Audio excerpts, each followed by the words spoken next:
13 अगस्त 2025 की शाम लगभग 3 बजे के आसपास का वक्त रहा था। विनोद पटेल नाम का एक किसान जो अपने खेत पे जाता है, जब खेत पे पहुंचता है तो उसे अजीब तरह की दुर्गंध आ रही थी और उस दुर्गंध को लेकर वो बहुत ज्यादा परेशान हो जाता है। ये देखने की कोशिश कर रहा था कि आखिरकार इतनी दुर्गंध कहां से आ रही है। तभी वो पीछा करता करता उस दुर्गंध के अपने खेत के उस कुएं तक पहुंच जाता है और उस कुएं में जब झांक कर देखता है तो 2 बोरियां थी जो पानी में तैर रही थी। बस उसने इतना देखा और इतना देखने के बाद आसपास के खेतों में काम करने वाले किसानों की भी आवाज लगा देता है। और जैसे ही किसान मौके पर पहुंचते हैं तो आपस में बातचीत करने लगते हैं। वो किसान कहते हैं कि तुम कुछ खुद मत करना, एक काम करो, पुलिस को 112 नंबर पर फोन करके बुला लो। पुलिस ही अपने आप से इस मामले की जांच पड़ताल करेगी कि आखिरकार ये दुर्गंध क्यों आ रही है, क्योंकि इससे पहले कभी ये खाद के कट्टे या खाद की बोरियां देखी नहीं गई थी। अब पुलिस सूचना मिलने पर मौके पर पहुंच जाती है और उन दोनों बोरियों को बाहर निकलवाया जाता है। जैसे ही बोरी बाहर निकल के आती हैं तो पता चलता है कि एक महिला की लाश है और उन दोनों बोरियों के अंदर शव के 4 टुकड़े थे। अब जब 4 टुकड़े थे, एक गर्दन से लेकर धड़ के बीच का हिस्सा था और बीच के हिस्से से लेकर घुटनों तक का हिस्सा था। साथ ही महिला के हाथ थे जिन्हें देखकर साफ सहज ही अंदाजा लगाया जा रहा था, लेकिन सिर नहीं मिल रहा था और पैर नहीं मिल रहे थे। सर और पैर कहां हैं? इसके बाद पुलिस ने उस कुएं के अंदर के पानी को बिल्कुल बाहर निकलवा दिया ताकि ये पता चल सके कि आखिरकार सर यही हैं या फिर कहीं और हैं। पुलिस ने तमाम कोशिशें कर ली, लेकिन ना सर हाथ लग रहा था और ना ही पैर हाथ लग रहे थे। इसके लिए 18 टीम बनाई जाती हैं। 18 टीम में 50 से ज्यादा पुलिस वाले होते हैं। उन 50 से ज्यादा पुलिस वालों ने लगभग आसपास के जितने भी 100 से ज्यादा गांव थे, गांव गांव घर घर जाकर लोगों से पूछताछ की। ये यहां से भी पता नहीं चलता है। बड़ी संख्या में जो मोबाइल नंबर थे वो सर्विलांस पे लगाए जाते हैं और बड़ी संख्या में सीसीटीवी कैमरों को भी खंगाला जाता है। कातिल पकड़ा जरूर जाता है क्योंकि वो एक गलती कर जाता है। और जब इस घटनाक्रम का खुलासा होता है तो डीआईजी खुश होकर इस अंधे कत्ल पर पुलिस की तारीफ करते हुए 50,000 रुपए की घोषणा कर देते हैं। साथ ही एसपी देहात जो होते हैं वो अपनी टीम के लिए 20,000 रुपए की घोषणा कर देते हैं। इनमें से एक कातिल जो होता है, जिसने कत्ल करने के बाद लाश के 7 टुकड़े कर दिए थे, उस पर 25,000 रुपए का इनाम घोषित कर दिया जाता है और जब उसकी गिरफ्तारी होती है तो उसका एनकाउंटर कर दिया जाता है। आज की इस कहानी को समझने की कोशिश करते हैं कि आखिरकार वो महिला कौन थी और उसके पीछे कत्ल की वजह क्या थी। आदाब, नमस्कार, सत श्री अकाल। मैं उस्मान सैफी। आज की जो सच्ची घटना मैं आपको सुनाने जा रहा हूं, ये सच्ची घटना शुरू होती है मध्य प्रदेश के जिला टीकमगढ़ का एक थाना लगता है चंदेरा, और चंदेरा थाना क्षेत्र का एक गांव लगता है मेलवारा। मेलवारा की रहने वाली एक लड़की जिसका नाम होता है रचना यादव, जो कि बहुत ज्यादा सुंदर होती है, खूबसूरत होती है। उसके परिवार वाले शादी कर देते हैं। शादी तो हो जाती है, लेकिन उसके पीछे उसका जो पति था वो रोका टोकी कुछ ज्यादा कर देता, क्योंकि उससे लोग बात भी करते थे। कोई ना कोई उसको देखकर प्रभावित जरूर होता था, बस उसको देखकर प्रभावित होते थे और पति को ये बात अच्छी नहीं लगती थी। धीरे धीरे करके 5 साल का वक्त तो गुजर जाता है, लेकिन पति और पत्नी के बीच में जैसे जैसे वक्त आगे बढ़ रहा था वैसे वैसे मनमुटाव की स्थिति भी पैदा होने लगती है। आखिरकार 2 बच्चे पैदा हो जाते हैं और 2 बच्चे पैदा होने के बावजूद भी पति और पत्नी के बीच में जो आपसी विश्वास था, वो विश्वास बजाय जमने के वो टूटने लगता है। 5 साल तक इनकी शादी ठीक ठाक चलती है। उसके बाद फिर वो एक दूसरे से अलग होने का फैसला कर लेते हैं। रचना यादव अपने ससुराल को छोड़कर, अपने बच्चों को छोड़कर सीधे अपने मायके में पहुंच जाती है। वहीं अपना रहना सहना शुरू कर देती है। अभी कुछ ही वक्त बीता था कि कुछ वक्त बीतने के बाद उत्तर प्रदेश के जिला झांसी का थाना लगता है टोड़ी फतेहपुर और यहां का एक गांव लगता है महेबा। दरअसल यहां का रहने वाला शिवराज यादव नाम का एक लड़का होता है और इस लड़की यानी कि रचना यादव से इसकी आंखें चार हो जाती हैं। दोनों को प्यार हो जाता है। प्यार के बाद दोनों फैसला करते हैं कि क्यों ना शादी कर लें। शादी कर लेते हैं। उसके बाद फिर जो भी एक तरीका होता है, उसने अपनी पुरानी जिंदगी के बारे में पुराने पन्ने खोल कर रख दिए थे कि मेरे पति से कुछ इस तरह का विवाद था। शिवराज ने कहा मुझे कोई दिक्कत नहीं, कोई परेशानी नहीं। साल 2023 जब आता है तो साल 2023 की ये बात है, शिवराज यादव का बड़ा भाई होता है और ऐसा बताया जाता है कि रचना यादव की उस पर गलत नजर थी या रचना यादव ने उस पर कोई आरोप लगाया था। कुल मिलाकर वो नजदीकी पुलिस स्टेशन जाती है और नजदीकी पुलिस स्टेशन जाने के बाद कहती है कि साहब, मेरे जेठ ने मेरा रेप किया है और जब मैंने उसका विरोध किया तो उसने मुझे जान से मारने की कोशिश की है और इस पूरे खेल में मेरा पति यानी कि शिवराज यादव भी बिल्कुल साथ था। पुलिस इस मामले में एफआईआर दर्ज कर लेती है। बात बहुत ज्यादा चर्चित हो जाती है। बात गांव के एक्स प्रधान संजय के पास ही पहुंच जाती है। संजय जब इस मामले की बात सुन रहा था, क्योंकि उसका थाने में आना जाना सब चलता रहता था, गांव में बहुत ही प्रभावशाली ये व्यक्ति होता है संजय पटेल। संजय पटेल की रचना यादव से जब आमना सामना होता है, वो खुद पूछता है कि रचना यादव क्या हुआ है तुम्हारे साथ, हम भी जानना चाहते हैं, और जो भी तुम्हें कोई दिक्कत कोई परेशानी हो तो हमें बताइएगा। अब रचना यादव ने अपने दिल की जो बातें थी वो उस एक्स प्रधान से भी बताई, और एक्स प्रधान का प्रभाव इतना था कि वर्तमान में जो प्रधान होता है वो प्रधान भी इस एक्स प्रधान की बदौलत ही बना था। ये कह सकते हैं कि भले ही चाहे वो एक्स प्रधान था, लेकिन गांव की प्रधानी जो चल रही थी वो संजय पटेल की वजह से ही चल रही थी।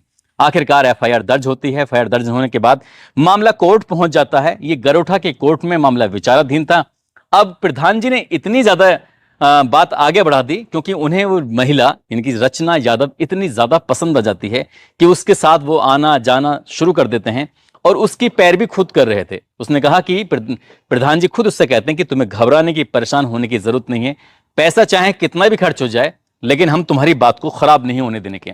ये बात कब उनकी बहुत नजदीक पहुंच जाती है पता ही नहीं चलता है। उनकी पहले दोस्ती होती है, फिर प्यार हो जाता है, और प्यार भी कुछ इस कदर हो जाता है कि पहले तो उसका रुकने का इंतजाम किया जाता है झांसी के अंदर, ताकि रुकने आने जाने में कोई दिक्कत ना हो, कोई उसके साथ आने में कोई परेशानी ना हो।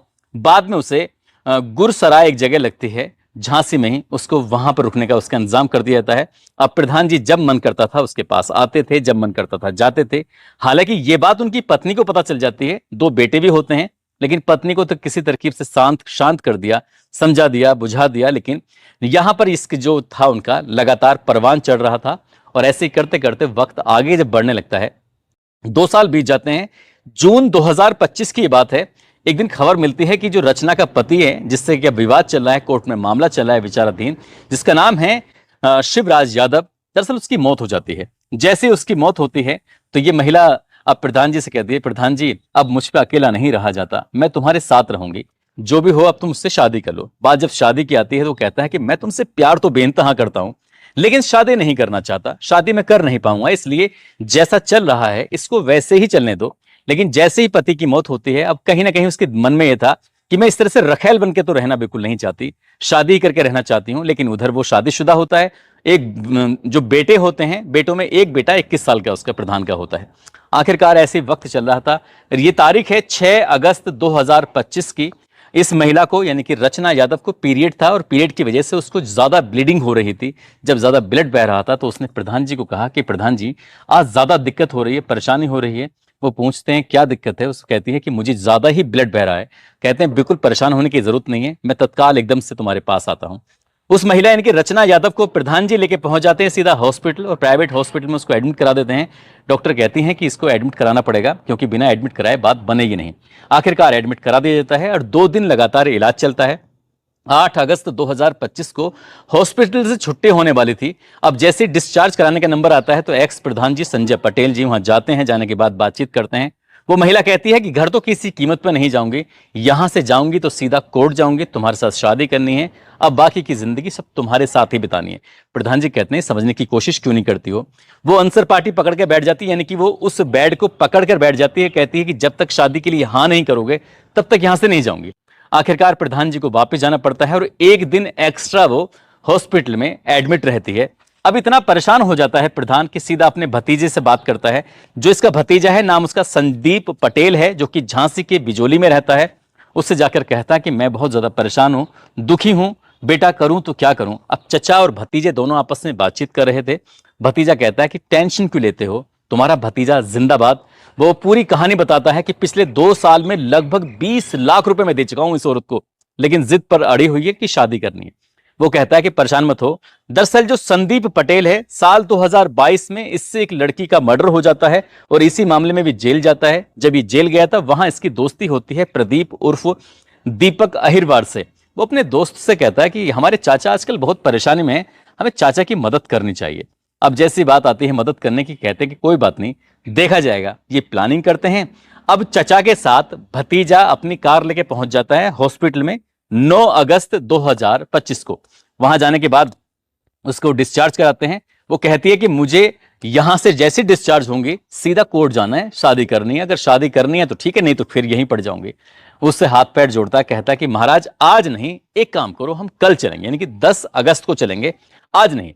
जब ये बात कही जाती है तो आखिरकार रचना यादव तैयार हो जाती है।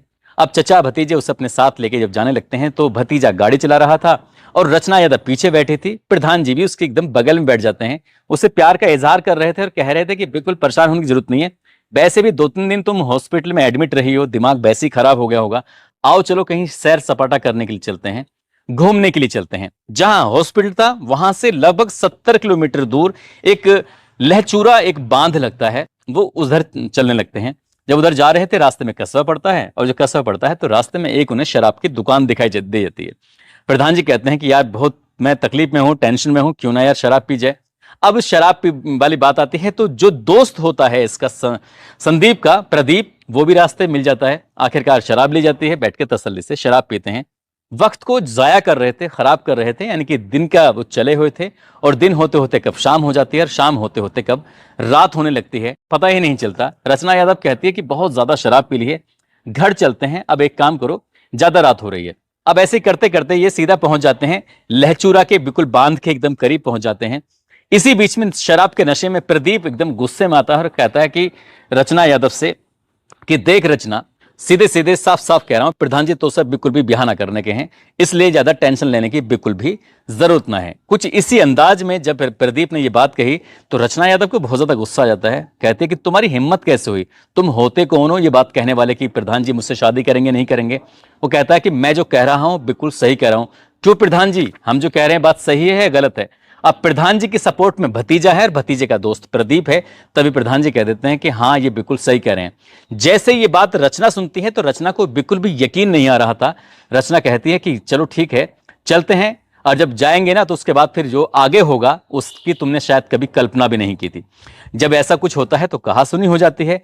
प्रधान जी को गुस्सा आ जाता है। प्रधान जी ने उसका गला तब तक दबाया जब तक कि उसके प्राण नहीं निकल गए। हालांकि उसने छटपटाने की कोशिश की तो भतीजे ने हाथ पैर पकड़ लिए, और जो साथी जो था उसका दोस्त, उसने भी हाथ पैर पकड़ लिए। कुल मिलाकर उस महिला को छटपटाने का ठीक से मौका भी नहीं मिल पाया, न चीखने का मौका मिला, न चिल्लाने का मौका मिला, और उसकी दम निकल जाता है, वो मर जाती है।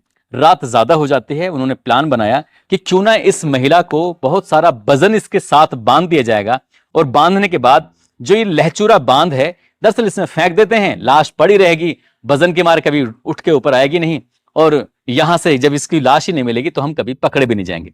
कुछ इसी तरह की प्लानिंग थी। उन्होंने सारा इंतजाम कर लिया, पत्थर का इंतजाम किया, ईंटों का इंतजाम किया, बांधने का इंतजाम किया, सब कुछ इंतजाम कर लिया था। और जैसे ही उस लाश को इस लहचूरा बांध पर फेंकने वाले थे, अचानक से कहीं से प्रकट हो जाती है 112 नंबर की गाड़ी।